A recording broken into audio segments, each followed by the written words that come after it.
Hi friends, welcome to my channel. ఇక విషయంలోకి వెళ్తే, ఇంట్లో ఉండడానికి అనర్హులు అనుకున్న వారి ముఖంపై ఫోమ్ కొట్టి నామినేట్ చేయాలని బిగ్ బాస్ ఆదేశించాడు. మొదటిగా ఆదిత్య ఓం పృథ్వీని నామినేట్ చేశాడు.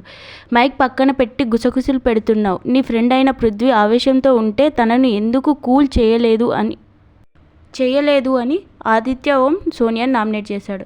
అందుకు ఆమె ఏదో ట్రై చేసావు కానీ ఫెయిల్ అయ్యావు అని వెటకారంగా మాట్లాడేసింది. నేను సేఫ్ అయినప్పుడు నీ ముఖంలో సంతోషం కనిపించలేదు అంటూ నాగమణికంటను నామినేట్ చేసింది నైనిక. టాస్క్ సరిగ్గా ఆడడం లేదంటూ ఆదిత్య ముఖంపై ఫోమ్ స్ప్రే చేసింది నైనిక. నబిల్ వంతు రాగానే నువ్వు గట్టిగా మాట్లాడితే తప్పులేదు, కానీ నేను గట్టిగా మాట్లాడితే ఏమైనా తప్ప? పైగా నీతో మాట్లాడితే నిఖిల్, పృథ్వీ నా మీదికి దూసుకొస్తున్నారు ఏమిటోనని సోనియా నామినేట్ చేశాడు. తన పాయింట్స్ చెప్తున్నప్పుడు కూడా బ్యాక్ సైడ్లో పృథ్వీ, నిఖిల్, సోనియా, నబిల్పై ఎగబడడం జరిగింది. ఇదేమిటో సోనియానంటే వీళ్ళిద్దరికీ పౌరుషం పొడుచుకొస్తుంది. ఆ తర్వాత అతడు పృథ్వీని నామినేట్ చేశాడు. అప్పుడు సోనియా మధ్యలో దూరి ఫెయిల్ సంచాలక్ అంటూ పదే పదే అతడిపై ముద్ర వేసేందుకు ప్రయత్నించింది. ప్రేరణ, నువ్వు అందరితో బాగానే ఉండి ఎప్పుడు ఎవరికి వెన్నుపోటు పొడుస్తావో తెలియదు అంటూ మణికంఠను నామినేట్ చేసింది. నీ గేమ్ కనిపించడం లేదంటూ నైనికని నామినేట్ చేసింది ప్రేరణ.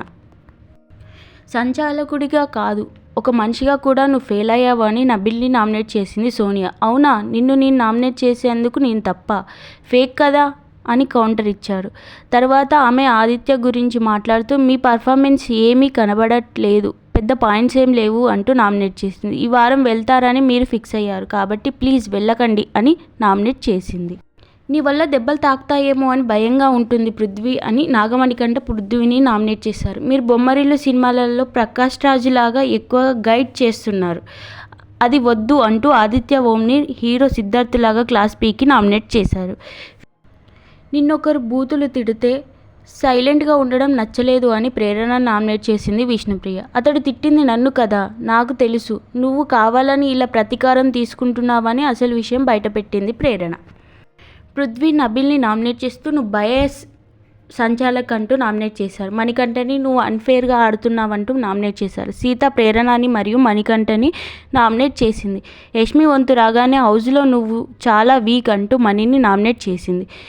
నేను వీక్ అయితే ఎప్పుడో గేట్లు తీయండి అని చెప్పి బయటకు వెళ్ళిపోయేవాడినని వాదించాడు. సోనియాని నామినేట్ చేస్తూ నిఖిల్, పృథ్వీని ఆయుధాలుగా వాడుతున్నావు, ఆ ఇద్దరు సపోర్ట్ లేకుండా గేమ్ ఆడితే బాగుంటుందని సలహా ఇచ్చింది యష్మి సోనియాకి. అందుకు బదులిస్తూ సోనియా, నేను ఎందరికంటే అగ్రెసివ్, నేను గ్రౌండ్లో దిగాక ఎవరిని కొడతానో నాకే తెలియదు, నా వల్ల ఎవరికి ఇబ్బంది కావద్దని ఆలోచించి నేను గుడ్ల దగ్గరే కూర్చున్నాను, నా గేమ్ నేను ఆడాను అంటూ సోనియా బదిలించింది. ఫైనల్గా ఈ వారం నామినేట్ అయిన సభ్యులు పృథ్వీ, మణికంఠ, ఆదిత్య, ప్రేరణ, సోనియా, నబిల్, నైనిక నామినేషన్ అయ్యారు.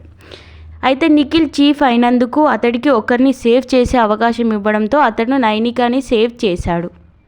ఇక వేచి చూడాలి ఈరోజు ఎపిసోడ్లో ఏం జరుగుతుందో, ఎలాగుంటుందో. Thanks for watching. Please do like, share and subscribe. ఇలాంటి మరెన్నో వీడియోల కోసం నా ఛానల్ని సబ్స్క్రైబ్ చేయండి.